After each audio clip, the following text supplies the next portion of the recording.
যারা মেয়েদেরকে বোকা এবং নির্বোধ মনে করেন তারা এই ঘটনাটি অবশ্যই শুনবেন। একবার এক তৃষ্ণার্ত লোক একটি কুয়ার কিনারায় গেল। সেখানে একটি মেয়ে পানি ভরতে ছিল। লোকটি গিয়ে মেয়েটির কাছে পানি চাইলো। মেয়েটি তাকে পানি পান করালো। পানি পান করার পর লোকটি ওই মেয়েটিকে বলল, আমাকে মেয়েদের চালাকি সম্পর্কে কিছু বলো। তো সাথে সাথে মেয়েটি বাঁচাও বাঁচাও বলে জোরে চিৎকার করতে শুরু করলো। তার চিৎকার শুনে গ্রামের লোকজন কুয়ার দিকে ছুটে আসতে লাগলো। লোকটি ভয় পেয়ে গেল এবং বলল, তুমি এমনটি কেন করলে? তো মেয়েটি বলল, যাতে লোকজন এসে তোমাকে মারধর করে এবং মারতে মারতে মেরেই ফেলে। লোকটি ভয় পেয়ে গেল এবং বলল, আমাকে মাফ করে দাও, আমি তো তোমাকে ভালো মেয়ে মনে করেছিলাম। এটা শুনে মেয়েটি বালতির সমস্ত পানি নিজের গায়ে ঢেলে সমস্ত শরীর ভিজিয়ে ফেললো। গ্রামের লোকজন এসে জিজ্ঞেস করলো, কি হয়েছে? তখন মেয়েটি বলল, আমি কুয়ার পানিতে পড়ে গিয়েছিলাম, এই লোকটি আমাকে বাঁচিয়েছে।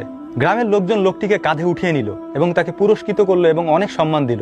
অতঃপর মেয়েটি তৃষ্ণার্ত ওই মুসাফিরকে বলল, মেয়েদেরকে যদি কষ্ট দাও তাহলে তারা তোমার সুখ শান্তি ছিনিয়ে নেবে, আর যদি তুমি তাকে খুশি রাখো, সম্মান দাও, তাহলে মৃত্যু পর্যন্ত সে তোমার সাথে থাকবে, তোমার পাশে থাকবে, সকল বিপদ আপদে তোমার সঙ্গী হবে, তোমাকে সাহারা দিবে।